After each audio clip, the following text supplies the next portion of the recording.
I'm going to be going over my Spotify Wrapped. That is to say, the musical summary of the music that I listened to the most in the year 2022. Because it's the trendy thing to do. But knowing me, by the time this video is edited and comes out, it'll be a thing that nobody really cares about anymore. But I'm going to do it anyways because I got to talk about music, and I like music a lot, and that's why I make these videos. So I'll be giving you my top 10 artists, songs, and albums.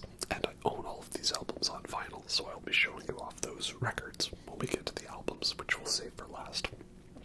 But there is the unfortunate thing that if you clicked on this video thinking I was going to go over my Spotify Wrapped for 2022, I got bad news for you.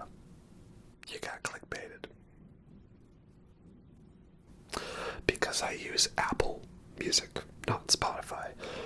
So this is actually my Apple Replay 2022, but nobody cares about Apple Replay. For like every 10 people, only one of them uses Apple Music. 9 out of 10 use Spotify. And so, the algorithm doesn't care about Apple Replay. Spotify Wrapped is the trendy thing to do. So Apple Replay is a thing that lets you see what you were listening to. It's not nearly as elaborate as Spotify Wrapped, but it still gives you the top artists and stuff, and it gives you a nice little playlist of your top 100 songs. So that's what we're going to use for today's metric. And there was a couple of anomalies for certain, some interesting results, some stuff I was not actually expecting. So I shared this on my Instagram page. So you should go follow me on Instagram if you want. I will sometimes post updates there, but it is very infrequent. But hey, that's something, give a like and a follow on the channel. It's the ASMR Review Show, of course, on Instagram. And you'll see I posted the results there already on my story, but it's been a little bit updated since then because the playlist updates every week. And, I have listened to some of these more since then. And it's kind of why I don't like doing the whole review stuff at the end of November. Like, there's a whole extra month to go. A lot can happen in that month. It's like my favorite movies, right? How can I tell my favorite movies of 2022 when a good chunk of the big ones you want to see don't release until the end of December? And some of those ones that count as a 22 movie, they don't actually get released to the wide audiences like me until like January or February. Sometimes it's a very odd thing, But so it's just the way of the world. Anyways, we'll do the top 10 songs first.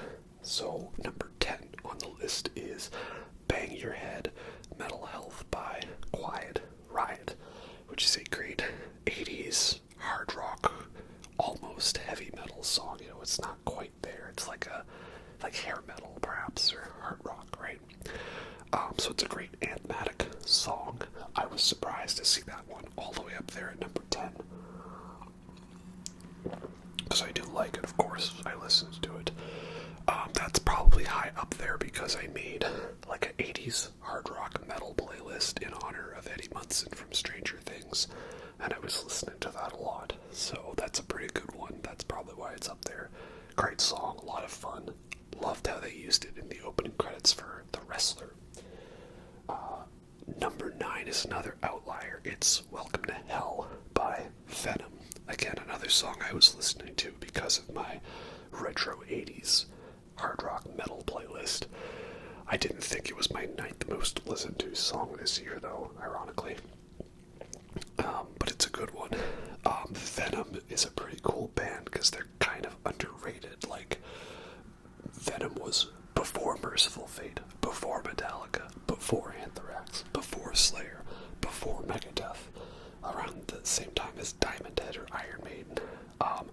But they were doing like full-on like thrash and black metal before those genres were even like named things. They even have a song called Black Metal that was like definitely, well, proto-black metal and proto-death metal and proto-thrash metal. I think they're a very innovative band, and it's kind of crazy to think that their stuff was coming out in like 1981, 1982, 1983. Before a lot of those big thrash giants became known for what they were. And their stuff's pretty low tuning. Like that song, I looked up on how to play it, and you have to tune all the way down to like C sharp standard, like a full step and a half below normal tuning. So yeah, pretty badass band, pretty great song, very simple riff, but very, very effective. So then number 8 is Disorder by Joy Division from the album Unknown Pleasures in 1979. Spoiler alert, you're going to see a lot of talk about Joy Division on this list, because I went and saw them in concert. Well, I saw Peter Hook, the bass player, in concert. And so I was real hyped for that, and therefore I listened to lots of Joy Division. But I probably would listen to them no matter what, because they are a real great band, one of my favorites. And it's sad that for many people they're just a t-shirt band, you know. I like to joke that t-shirt was so popular they decided to make a band out of it. But Disorder is the opening track on the album. Definitely one of the songs that got me into them. Very great song. And probably it's up here because I listened to that album a lot. It may make an appearance later on in the list. And so therefore that song got a lot of play because it's the first track. And it's a very great one. It's everything I like about Joy Division, you know. Real great higher up bass lines that are very like in the front of the mix. A very distorted, crunchy guitar with lots of depressive twanginess. Very nice, solid, killer drum beat. Very good, solid beats on all Joy Division songs. And a lot of great, grumbly, moaning, depressing vocals from Ian Curtis. So, yeah, I love Joy Division a lot. No surprise that this song was on here, and it's not even the top one. Then at number 7, we have Where Do We Go Here by Filter.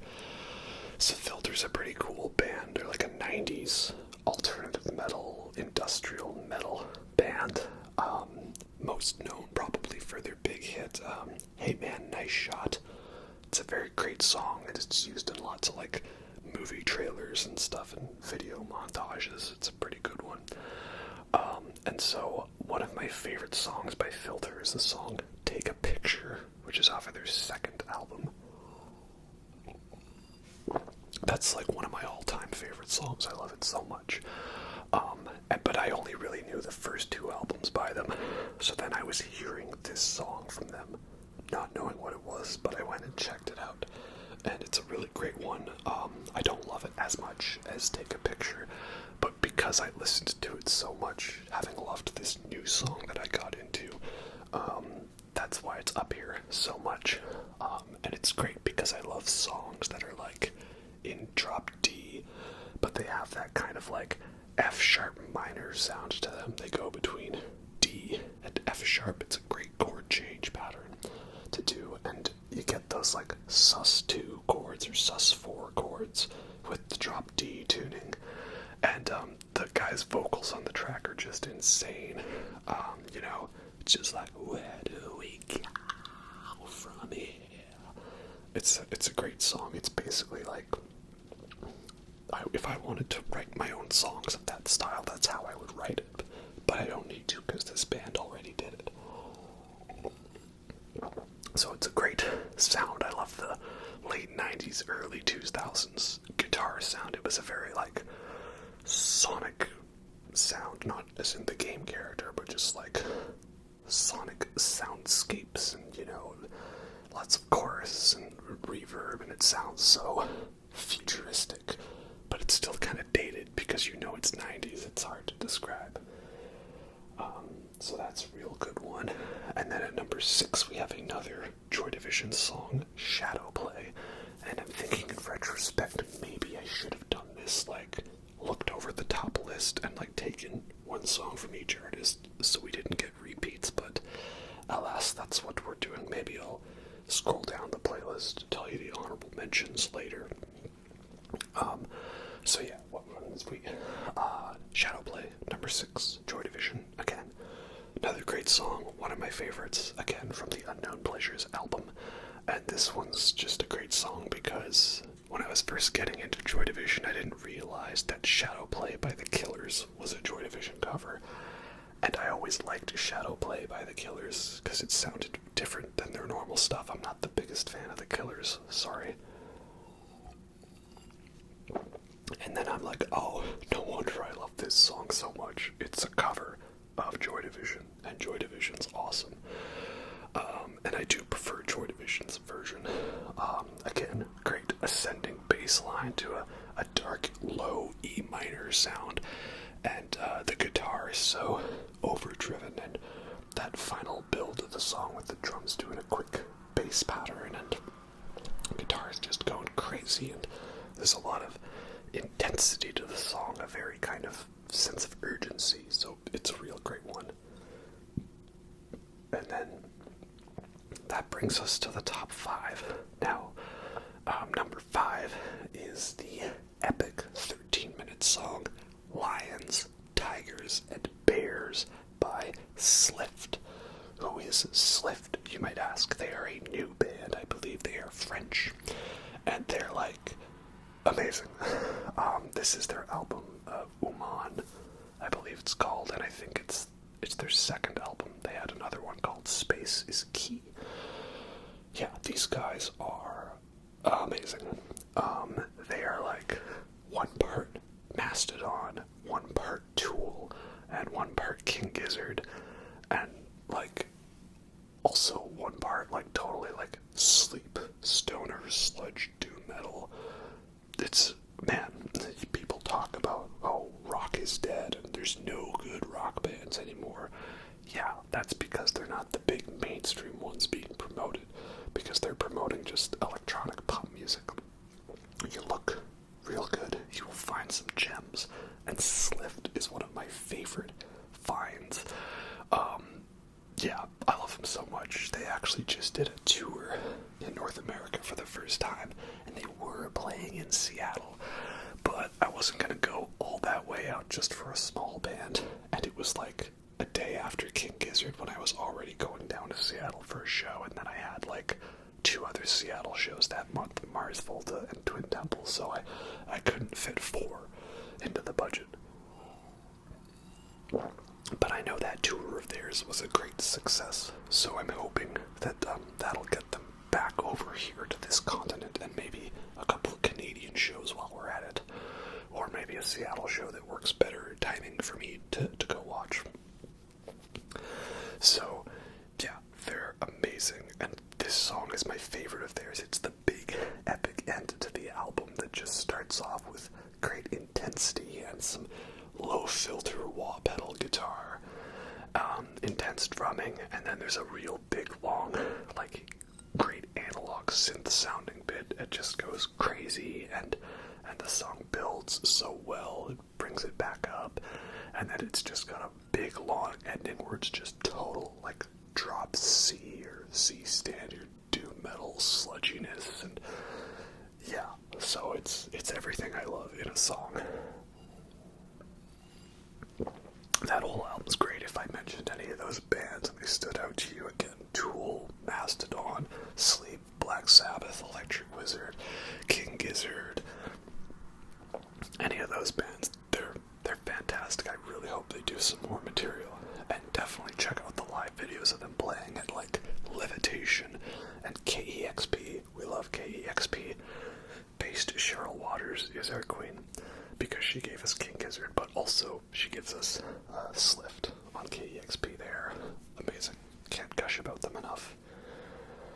And then number 4 is Superbug by King Gizzard and the Lizard Wizard.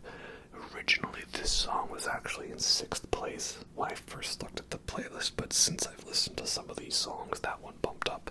So they did make it into the top 5 originally. There was no King Gizzard in the top 5. What was wrong with me? But yeah, Superbug's up there, and it's no surprise that this was my most listened to King Gizzard song of the year for many reasons. One, it's about the possibility that a deadly virus might come that's unstoppable, and it'll wipe all of humanity out. Pretty topical, you know?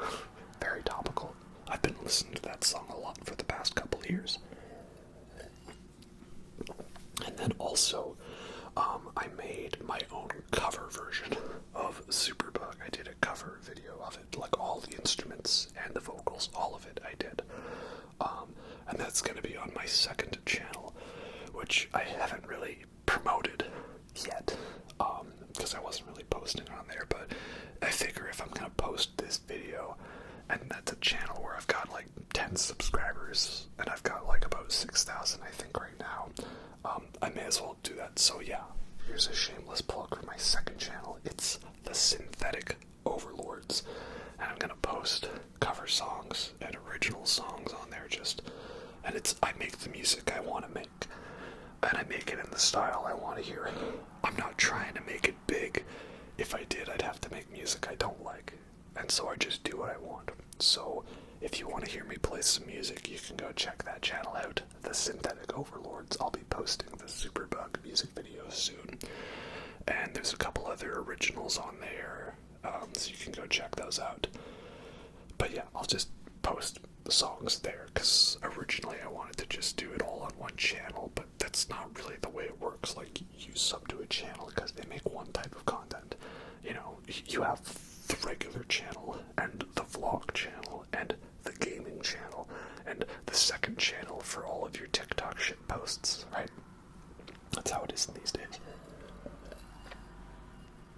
But Superbug's a great song, because it's like the most doomy sludgy that King Gizzard was at that point in time, and I love that. So, yeah, awesome song. Very topical as well. My cover of the song, I'll show you actually what I did for that. I wanted to get the most dirtiest, fuzziest sound possible for covering that song, so I used the Behringer Super Fuzz SF300. So basically, for reference point, this is like, well, you listen to a lot of great sludgy, heavy industrial stuff from the 90s. They all used the Boss Hyper Fuzz, or the F2, I think it was. That was like the legendary pedal for that dirty sound, and that's what Electric Wizard used on some of their great fuzzy albums, like Come My Fanatics and Dope Throne, the OG of sludgy stoner doom, right? Or not OG, but like the pinnacle of that genre. So that pedal, if you want it goes for like minimum $500 these days. You know, quite an investment for a single distortion fuzz pedal. But thankfully, Behringer made the Super Fuzz, and it's a little plastic pedal, right?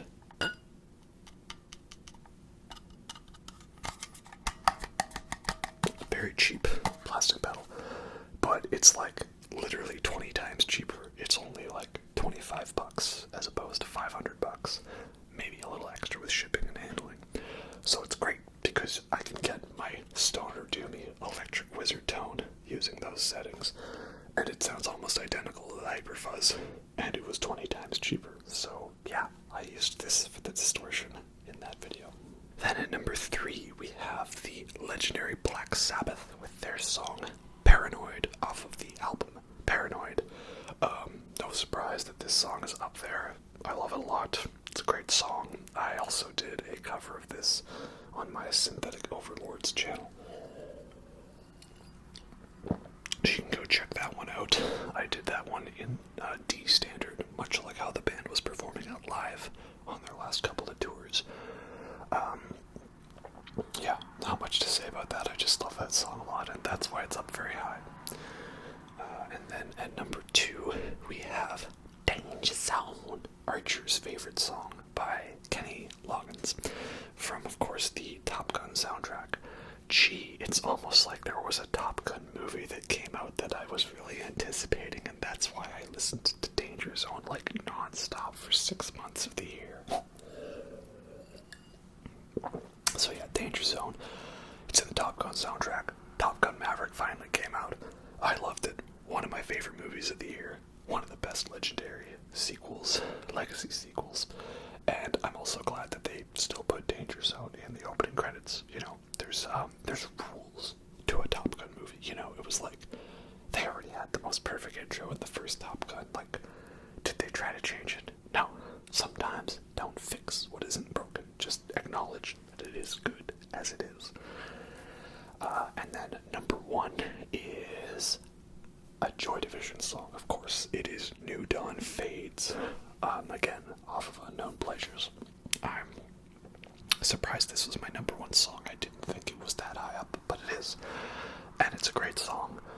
Is it my favorite Joy Division song? Ooh, maybe. That's a tough one. I love them all a lot. This one I probably listened to a lot for 1, being on the album, and 2, I just love the sound of it, the descending E minor bass line, the heaviness to it, the distorted lead, and also there's a cover version of it by Moby in the great action movie Heat, which I rewatched again this year, of course, and I love that movie, of course, one of my favorites. Yeah, a little surprised that one was my number 1, but it is, and the stats don't lie. So those are my top 10 songs of the year.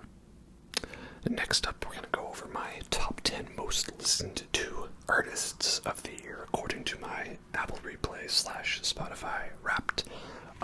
Number 10 is the amazingly legendary progressive thrash metal science fiction band Voivod, who I talk all the time about on this channel, and they're great. They had a new album come out this year, which may make an appearance. So of course I was listening to them a lot, and this band might actually have been up higher if the stats were correct, because the thing is Apple Music or Spotify, they don't recognize when you're listening to something that is not classified, like by their database. So for me, I have versions of some Voivod albums that I have used Audacity to pitch them down half a step from normal standard tuning to E flat, because if you've gone and checked out the Synthetic Overlords channel at this point, you'll see I covered some Voivod songs on there, the entirety of their album Killing Technology, and I did that in E flat half step down tuning because that's how the band plays live these days. So I was working on covering 2 of their other albums, Dimension Hatros and Nothing Face, and therefore I was listening to those songs a lot to learn how to play them on guitar. But I was listening to the E-flat version, which again, the database wouldn't pick it up. So this band is actually a lot higher if we include that, but for the purposes of the list, they're at number 10 with 486 minutes listened to. And they're great. I love them a lot. They've always got a unique, fun sound. Lots of dissonant, diminished chords. And they're always kind of changing up the sound a little bit while still maintaining the Voivod sound. So they're great. I hope they tour around here sometime next year. Then at number 9, we have the Swedish metal band Ghost. Definitely one of the biggest metal bands in the business these days. It definitely helped that their song Mary on a Cross got real big on TikTok and went viral, and I'm okay with that. I do think it's hilarious that out of all of Ghost's songs that one went viral, because that is the B-side to a single that was re-released for the 50th anniversary, and it was actually recorded back in 1969. And it wasn't really, it was a joke. They were both joke songs, they were fun songs, but they were a joke about the lore of the band.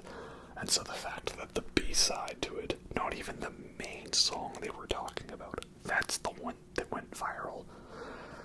That'd be like if, like a song off of Salival by Tool went viral, or like, I don't know, if like Quest for Fire by Iron Maiden went viral, or like if Black Sabbath had to write some filler song at the last minute for their album and that one. Oh, that's what happened with Paranoid. Okay, never mind, I guess it's not the strangest thing. But Ghost had a new album this year, which also might make an appearance. So yeah, that's why they're up here. I'm really hoping they tour around here in 2023. And then they had 553 minutes listened to. And then at number 8, with 568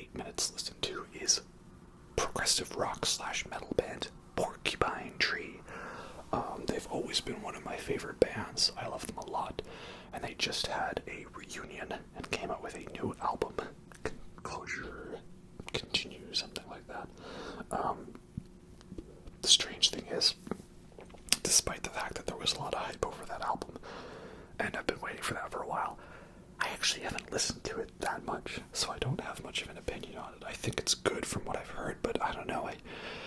I just haven't been in a Porcupine Tree mood, and I guess that's kind of how it is sometimes with your favorite bands. And my favorite bands, I've got to be in a zone for them. Like, I'm looking over the list, and there's a couple big bands that I love absolutely that didn't actually make the list. Tool is not on the list. Def Leppard is not on the list. Who else? Pink Floyd is not on the list. Death is not on the list. Gojira is not on the list. A lot of my favorite bands didn't make it here. So that's just how it is. So I guess with Porcupine Tree, even though they had a new album, I wasn't in the zone for them that much. But they're great, don't get me wrong. I love early 90s Porcupine Tree. That's very spacey Pink Floyd stuff. And I love late 90s Porcupine Tree that's like alt-rock, like Radiohead. And I love 2000s Porcupine Tree that's like full-on prog metal, like Tool meets Pink Floyd. And I loved Steven Wilson's solo stuff. But yeah, I guess I haven't been in a mood for him lately.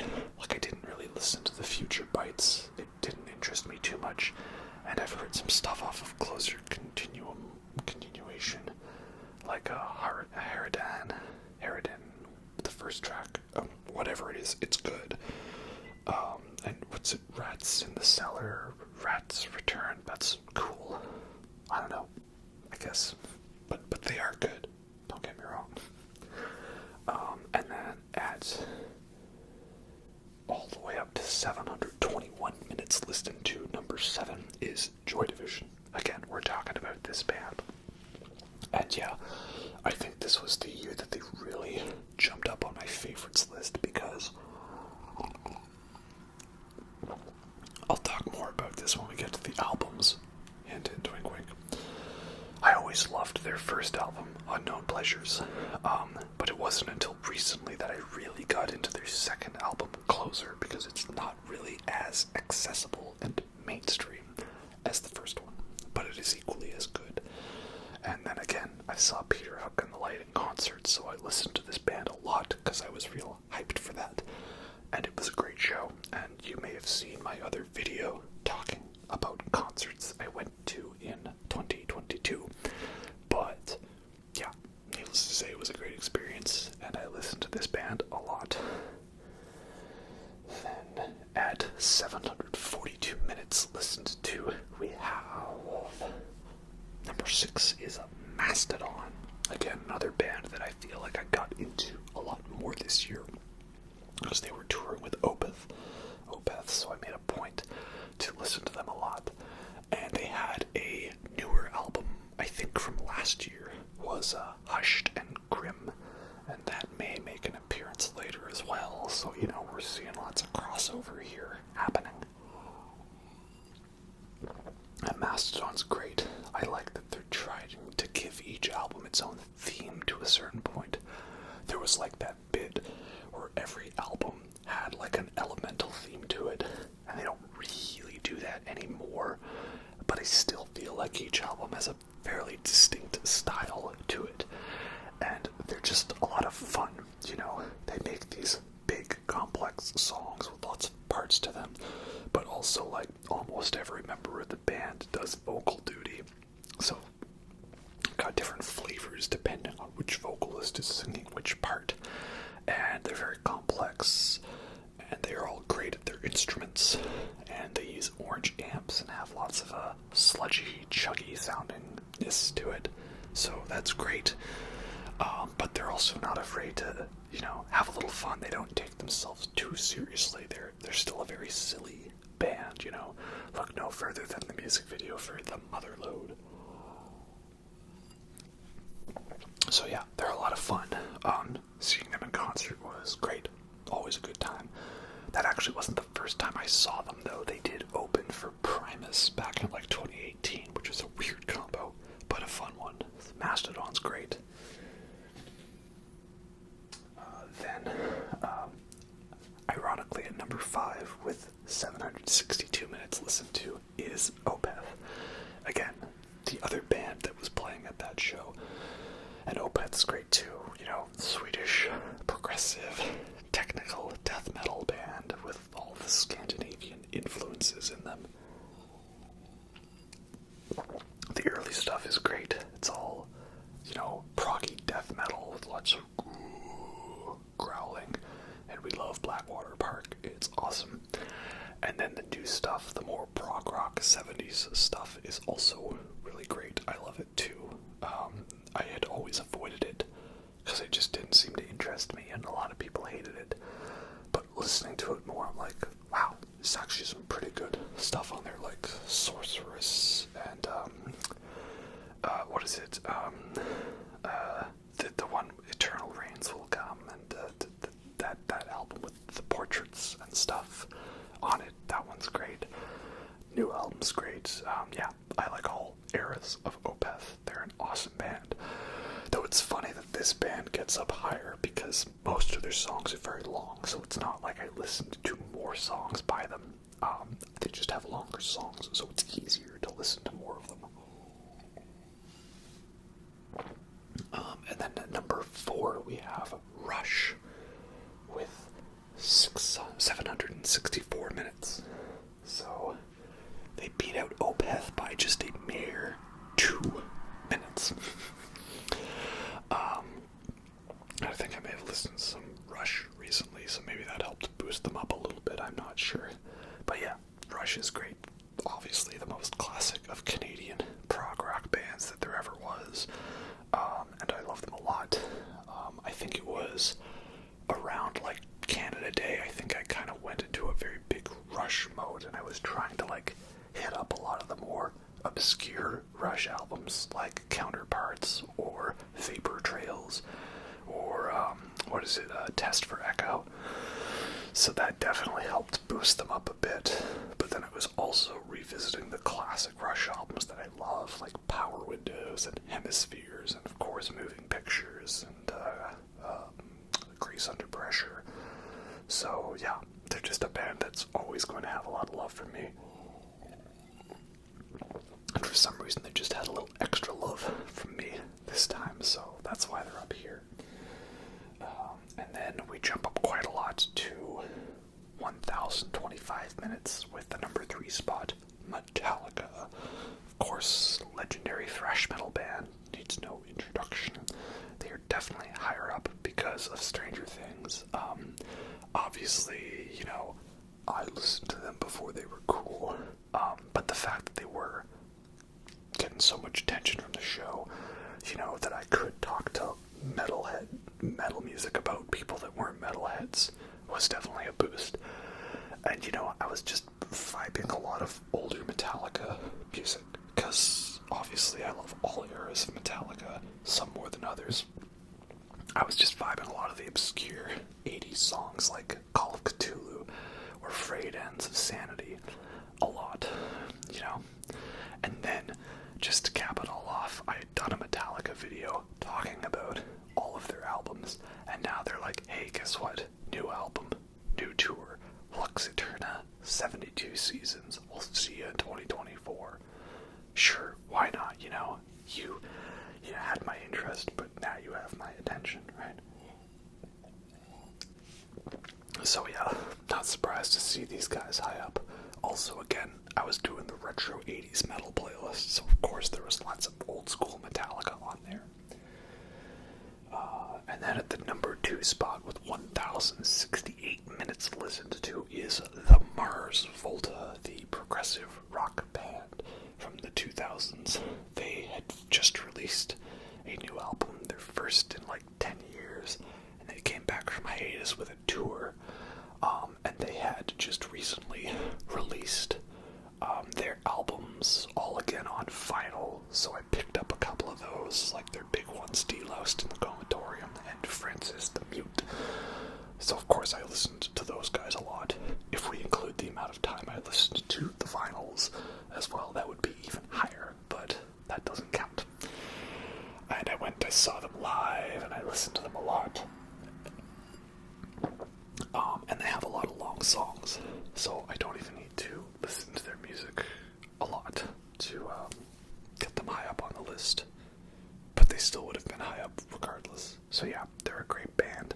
A lot of fun if you like good old prog rock, but very hard and aggressive, like not metal, but pretty hard rock. They're awesome.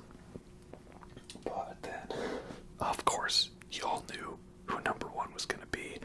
Again, we went from number 2 spot was 1,068 minutes all the way up to number 1 spot with 3,041 minutes, literally 3 times higher than the previous spot. King Gizzard and the Lizard Wizard, of course, they are my new obsession of a band, and I love them so much. And again, they managed to put out, once again, 5 albums in this year alone. You know, if I had a nickel for every time that King Gizzard released 5 very distinct albums in a single year, I would have 2 nickels, which isn't a lot, but it is interesting that it happened twice. These guys are the Australian psychedelic progressive rock band that have been around for the last 10 years, putting out so much interesting music at a great rate. They said quality over quantity, quantity over quality. Well, why not both? And they did. It also helps that they put out 3 albums in October alone, and I saw them in 2 concerts back-to-back, Vancouver and Seattle. So yeah, everything that would make me absolutely obsessed with this band and listen to them nonstop. No surprises there that these guys are my number 1 most listened to artist of the year. Maybe that'll change next year. Probably not. Alright, now we get down to the top 10 albums of my Spotify Wrapped / Apple Replay. Now I think this is the most important metric because to be a band that I listen to a lot, I can just pick and choose a whole bunch of songs. To be a top song, I just have to listen to a single song, right? But to be a top album, I'm pretty sure that I had to have listened to like the entirety of the album, or at least a majority of it for it to count. I don't know exactly how it counts album plays, because I know some of these albums I definitely didn't listen to all of, but regardless of how it does, this is the most important metric, I think, you know. So, yeah, let's get into it. Number 10 with 31 plays is Nonagon Infinity by King Gizzard and the Lizard Wizard. Again, not surprised that this one made it onto the list, you know, just sort of squeaked on, but yeah, not surprised. It's an amazing album. Definitely King Gizzard's best album. Not my favorite, but their best. Because this would be the perfect place to start listening to them. I think it really encapsulates the sound of the band as a whole. That gives you that psychedelic rock feel, but also the heavy garage rock and the progginess and the weird time changes, and it introduces you to the fact that these guys like doing a whole bunch of weird concepts in their music. So yeah, and it's an album that is very fun to listen to all of because the whole album loops constantly. So no surprise that this made it onto the list. Squeaking at number 10, I think, is a good representation for how this album is always going to be, at least to some extent, a very important part of my yearly listening playlist. And at number 9, with 34 plays, was the new Mastodon album, Hushed and Grim. So again, I saw Mastodon live. They were great. The show was mostly focusing on this album, which is a great one because it is a double album. And I guess this is technically the first Mastodon double album. You see, I've said it before, but I feel like being a double album is more of a conceptual idea than an actuality, right? You don't have to have music that fits on 2 vinyls to be a double album. There has to be something about it, right? Because this album is like a double CD album, I'm pretty sure, or it's almost. And so therefore it is a double album when you have so much music of varying styles and ideas that it just becomes too big for a single vinyl or a single disc. And that's what this album is. There's a lot of great stuff on here, and thankfully they played a lot of it at the show. And I know that this was a very emotional album for the band, because I think it was their manager, like a good friend of them, had just passed away. And that's why they did that Stairway to Heaven cover, which is an amazing cover. You know, covering Zeppelin is not an easy task. And that's why I have a lot of respect for the band Heart, because they do that, like, on the daily basis. They cover Led Zeppelin. So yeah, number 9 album. Again, I listened to it a lot when it came out, and in preparation for Mastodon's concert, probably my second favorite album of theirs, behind Crackle Sky, of course. Then, at number 8 with 35 plays is, well, it's another King Gizzard album, and it's the King Gizzard album Changes, which is one of their new albums this year. And it's one of the ones that came out in the lovely month of Giztober. I'm not sure the timeline of the release of these videos, but of course I gave this one its own video, which may or may not be out by now. And the main thing I realized I messed up when I talked about the cover is I didn't notice at the time that the other cover, the main one you'll see on like the streaming services, is that the lovely Cookie Dog 69 is wearing an alien shirt. So it kind of makes me wish I had gotten that version of the album instead, to immortalize that Cookie Dog 69 is an alien fan. But again though, at least I got the one immortalizing Stu's over-the-top, absolutely silly camo BC Rich Dimebag Daryl guitar. As for the album itself, I talked about it more in a video, but it's a fun one. I've listened to it a lot more, and I do really enjoy it.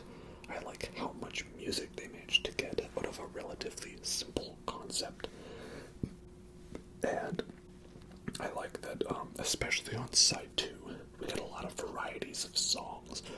Some jammy, some jazzy, some chill, some electronic, some fast, some slow, and a nice little overture of sorts to putting it all together, a underture, if you will. So yeah, this one's probably high up because I felt it was the one I had to listen to the most to learn to love it, whereas the other ones I kind of clicked on them right away. It took a little more legwork, but of course I love it. It's a King Gizzard album. You can't go wrong. Then at number 7 with 39 plays, we have the second Joy Division album, Closer. Or is it Closer? I don't know. I like to think of it as Closer because this is the closing chapter of Joy Division's career, as Ian Curtis tragically unalivened himself during the making of this album. And yeah, it is a really great album. It is one that I didn't get into for the longest time for a few reasons. One, it is definitely a darker, not as fun album as Unknown Pleasures. Like, Unknown Pleasures isn't a fun album by any metric, but I feel it's still pretty catchy, whereas this album has a lot of slow, depressing songs like 24 Hours and The Eternal, Heart and Soul, and the first song, Atrocity Exhibition.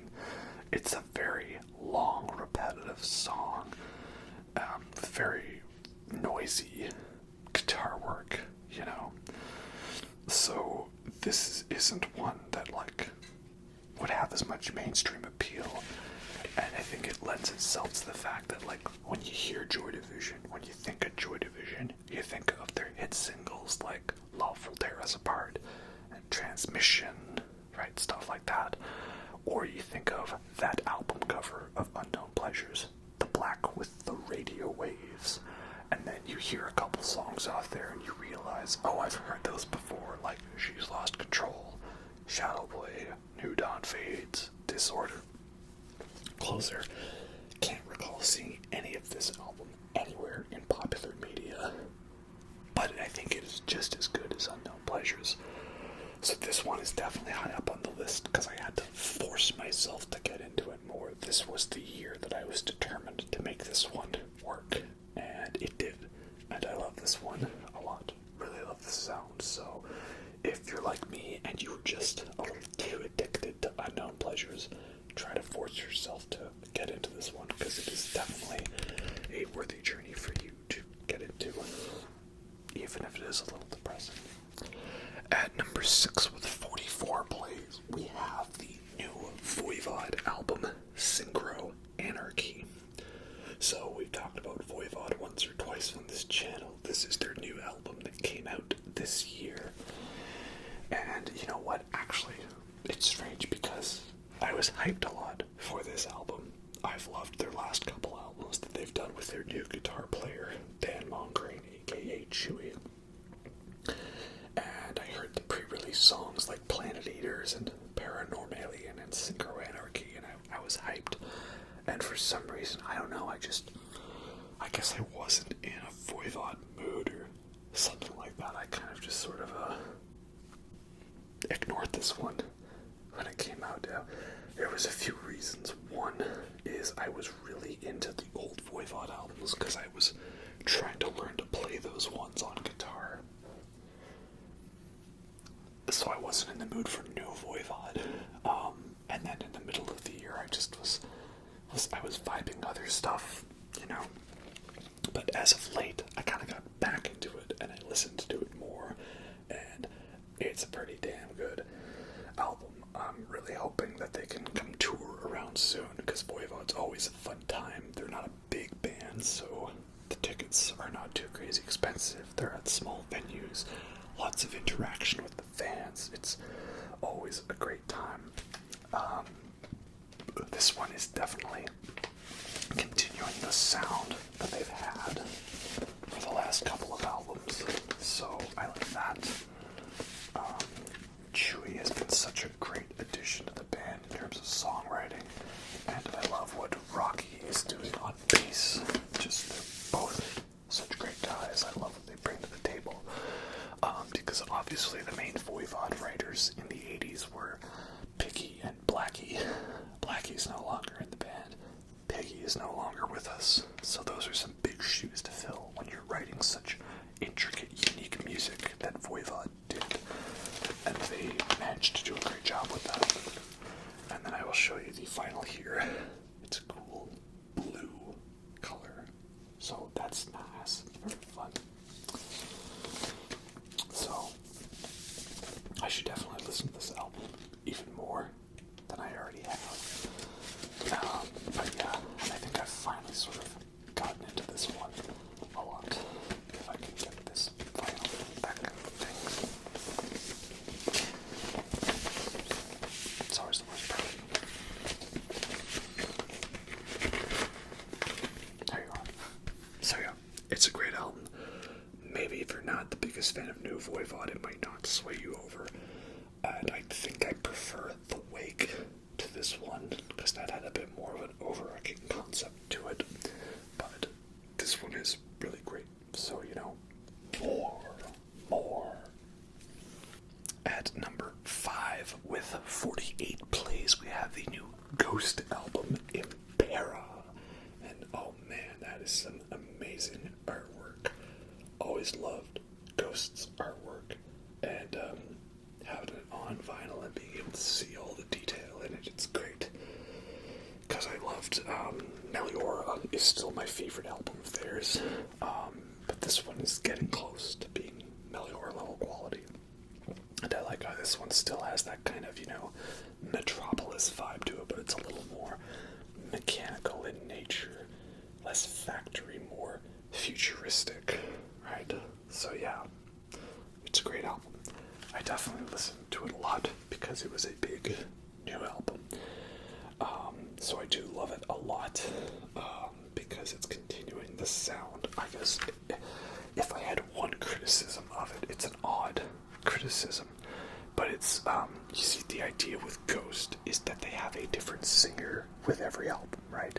A different person who has become Papa Emeritus, the leader of the band, and the one to spread the influence of Satan over the world.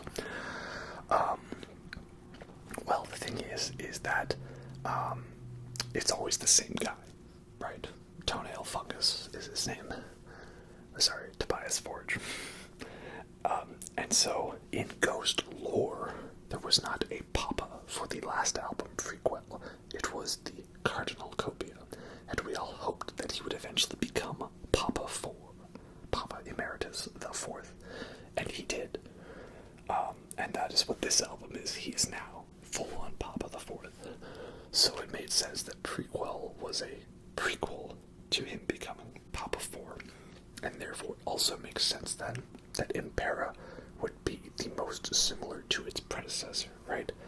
Every other Ghost album, you know, they are still the same in sound, but they're slightly different. You know, you could pick out, that's album 1, that's album 2, that's album 3, that's album 4, but album number 5 is the most similar to album number 4, because this is still the same person, just he's different, he's evolved. So I guess I could criticize that. And I also don't like when bands do this thing. Bands do it a lot, especially Ghost, where like the intro or outro to the song that is like 1 minute or 30 seconds, it's its own track. I don't like that. Like, I want them just to be together. Bite of Passage, Dominion, and Imperium are all just little intros, and they're all their own tracks. So really, there's actually only 7 songs on this album, not 10. That's a little disappointing, especially when Bite of Passage is like barely 30 seconds. Like, that could have just been the intro to the song. But all the songs are pretty good. I like their style. You know, Hunter's Moon being written for the Halloween movie, Watcher in the Sky being very heavy and thrashy, and Call Me Little Sunshine being slow and heavy, and Respite on the Spittle Fields being, you know, very big and epic. Griftwood being very Van Halen inspired. Like, yeah, they're all really great songs. So I do prefer this album to Prequel, because it's got more of what I like and less of what I dislike. Hoping that these guys come around soon, and please, please, please tour with Twin Temple as your opening band. I would be dying to see that satanic mass. And at number 4, we have an album that I have talked a lot about on this list of songs artists already, so it is no surprise that it's up here, and that is Unknown Pleasures by Joy Division. So again, that's the t-shirt that was so cool they decided to make an album out of it, right? And yeah, so again, Joy Division, post-punk band from the 70s. They were all sad that punk was dead, because punk was already dead by 1977, because it became commercialized. But they were very influenced by like depressing art bands and stuff, and like weird Berlin era David Bowie, and that became this album. And I've always loved this album a lot. It took a while to get into, but once it clicked, it clicked. So I've always loved it, and it was just a special year for it because of Peter Hook and the Light touring. And the whole album is great, you know. I'll listen to it whenever I want. That's the thing I say. If someone passes me the aux cord, I want to hear some Joy Division. So I won't rant too much longer about this one. I'm sure I've done that enough in this video. But yeah, if you do know the t-shirt design, you should check out the whole album. It is great. And if you are a person that has the t-shirt and you don't know the album, well, you should check it out, right? I won't criticize you for wearing a t-shirt of a band you don't know. But you're missing out on a really great band, so you should definitely educate yourself on that one. You know, I want you all to experience this album for its gloriness. Also, I don't think I mentioned it, but Unknown Pleasures at number 4 had 49 plays, just one more than the last one at 48. Now, at number 3 with 52 plays is the new Mars Volta album, the self-titled one, The Mars Volta, which I don't have on vinyl. And I'm actually kind of confused because I liked that album. It was enjoyable, but I definitely do not think I listened to that album 52 times. That's what's making me question how the stats actually calculate how many times I listened to that album. Because I definitely to not listen to it that many times, and it's good, don't get me wrong. It's definitely my least favorite of the Mars Volta albums I've heard, because it's more of a pop album than a prog album, but it's cool. And also, I'm really confused. How many times did I listen to Deloused in the Comatorium or Francis the Mute? I'm pretty sure I listened to those albums a lot more than that one, so the fact that neither this nor Francis the Mute are in my top 10, it's, I don't know how it does that. The only thing I can say is that when it comes to Francis the Mute, so for context, that album ends with a 32-minute song called Cassandra Gemini. Now, on the CD version of the album, which is what I have, it's split up into 8 tracks for easier navigation, and then me, being the prog rock freak that I am, I edited all of those together into the one 32-minute track, because I wasn't going to skip through it. I want to hear the whole thing. That whole song is epic, and I never get bored of it. It's hard to say, but that might be one of the greatest songs of all time. But listening to that version, I think, doesn't count on Apple Replay, and therefore doesn't count as the album. But I have not done that to Deloused in the Comatorium, so I don't know why. Yeah, so I'm showing off this record here for this spot on the list. This and Francis the Mute are the better albums, of course, but the Francis the Mars Volta self-titled debut on hiatus album thing is good, but I'm confuzzled about all of this. So, yeah, here's a Mars Volta album. Let me show off on vinyl. The artwork is pretty. It makes a lot of nice sounds, and it doesn't just make good tapping sounds, it has good music in here too. So yeah, that's the other cover for it. It's a guy's face, and it's a jellyfish. Yeah. And then at number 2 with 55 plays is, of course, who else would it be? King Gizzard and the Lizard Wizard with one of their newer albums, Ice, Death, Planets, Lungs, Mushrooms, and Lava. It's easy to see why this was one of my most listened to albums of the year, because this was the first one they released after a bit of a break, about half a year, eternity in King Gizzard time, and it was the big celebration of them releasing 3 albums in October, and it was also the one that they definitely hyped up the most, because it was the one they were playing lots of the songs live from ahead of time, or releasing the songs as singles like Ice 5, or debuting songs like Iron Lung with a music video, or playing Magma live. That's not to take away from the other 2 albums, Laminated Denim, which didn't appear on this list, surprisingly, and Changes, which we already talked about. I just feel that out of the 3 albums, this was definitely like the big main one, the one that they really put the most time into. Again, not to diminish from the other ones, but this was the big, long, epic, jammy one that was a huge collaboration between all the members. So I feel like this was the big release one. Changes was more of a getting the project done and getting it out there kind of album, and it was good.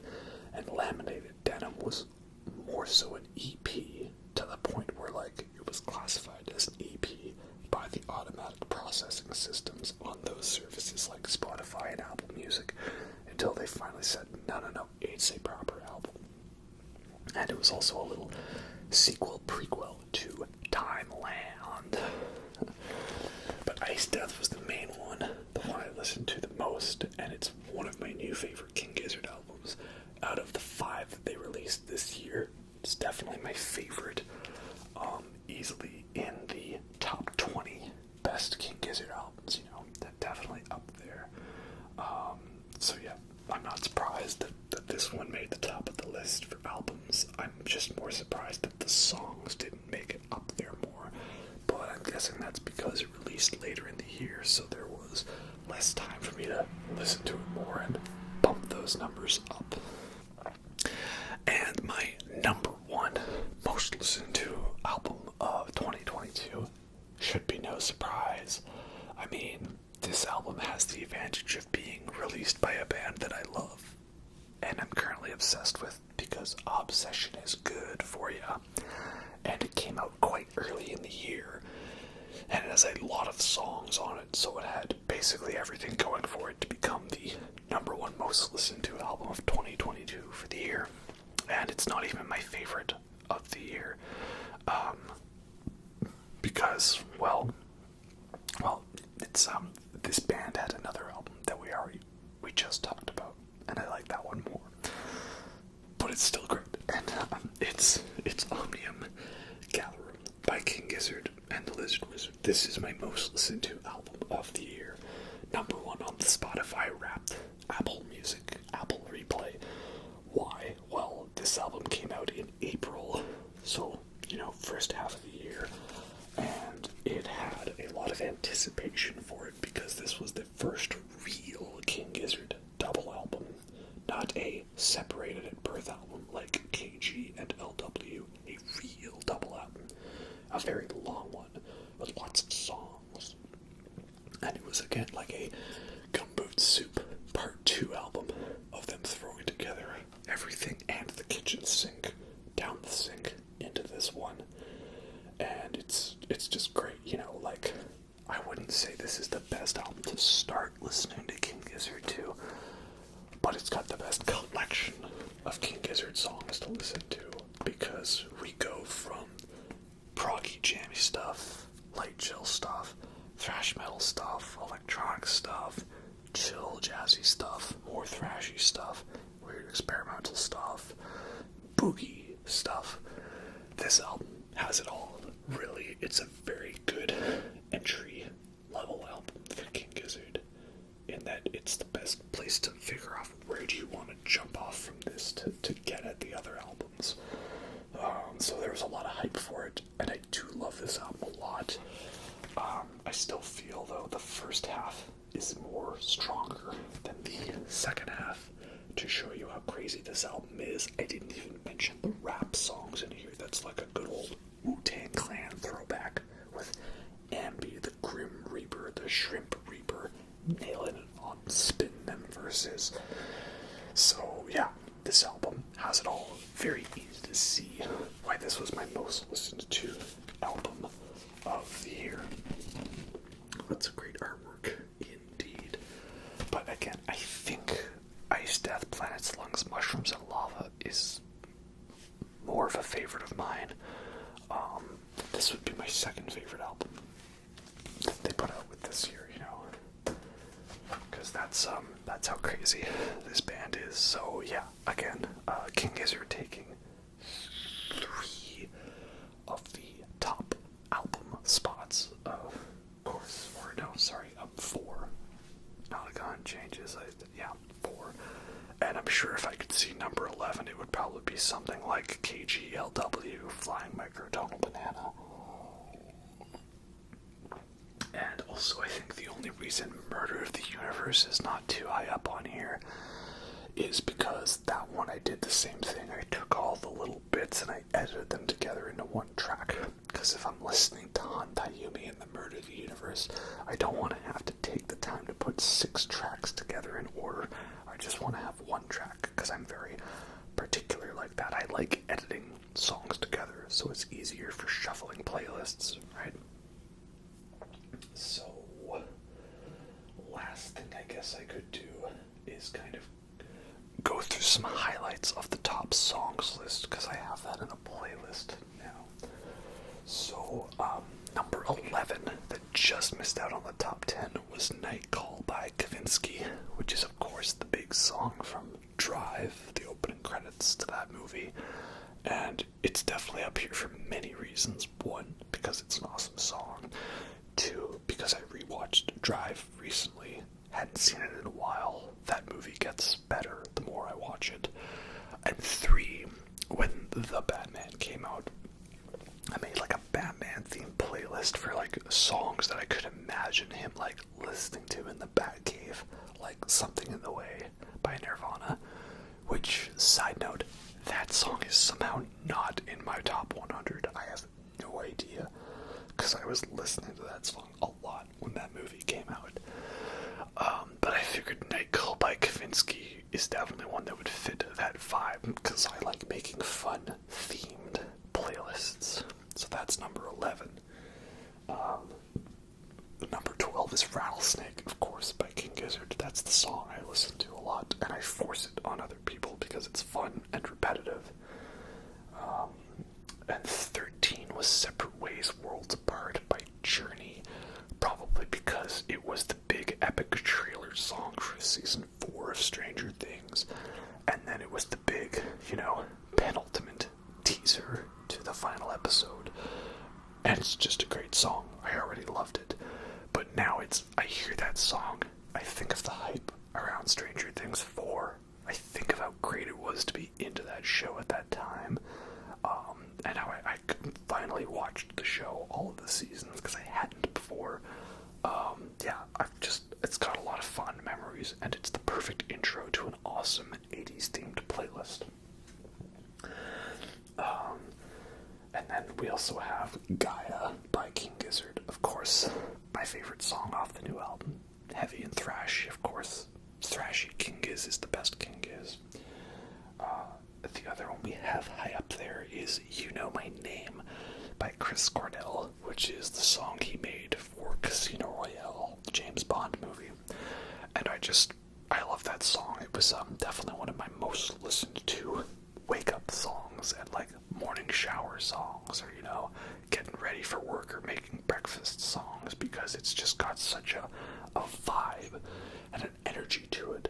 It really helps wake me up in the morning, so it's a great song, and I kind of hope the next James Bond movies go back to doing like fun songs. Don't get me wrong, I like Skyfall and Writings on the Wall and No Time to Die, those songs.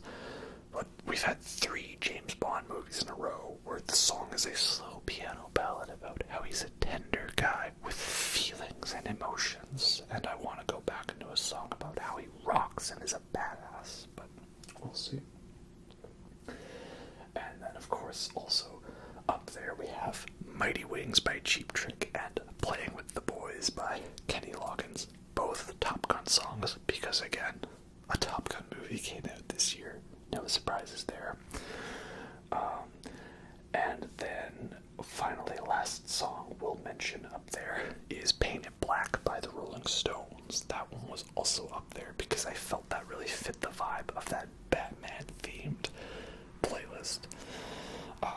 It just seemed to work, maybe I'll have to share some of these playlists with you. Maybe if you made it this far into the video, let me know. Anyway, that's all I have to talk about for my not so Spotify Wrapped. And yeah, so let me know what your guys' Spotify Wrapped / Apple Replay music was at. Who are your top artists of 2022? What were your most listened to songs? Which ones were your most listened to albums? And again, we don't have the thing that tells me my personality, but I'm sure it would be intense, pretentious, and nerdy.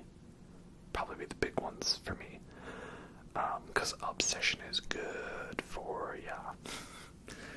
Anyway, that's all we've got for now. So I hope you all enjoy that, and don't forget to give me a follow on Instagram, the ASMR Review Show, of course. I hope you all enjoy that, and I'll catch you next time.